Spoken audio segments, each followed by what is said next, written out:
It is said that parks are places of engagement and recreation, where little curious minds explore their childhood. And all these today seems to be frozen in the spell of time.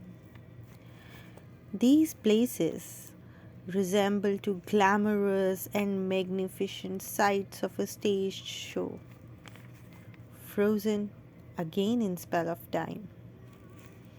These landscapes are radiating beauty of sublime. These are places that embark desirable aspirations of humankind. Crisp and clear, notes are making their melody, inspired by these inhabitations. These are surfaces of engagement where appreciation reflects unselfie adulthood.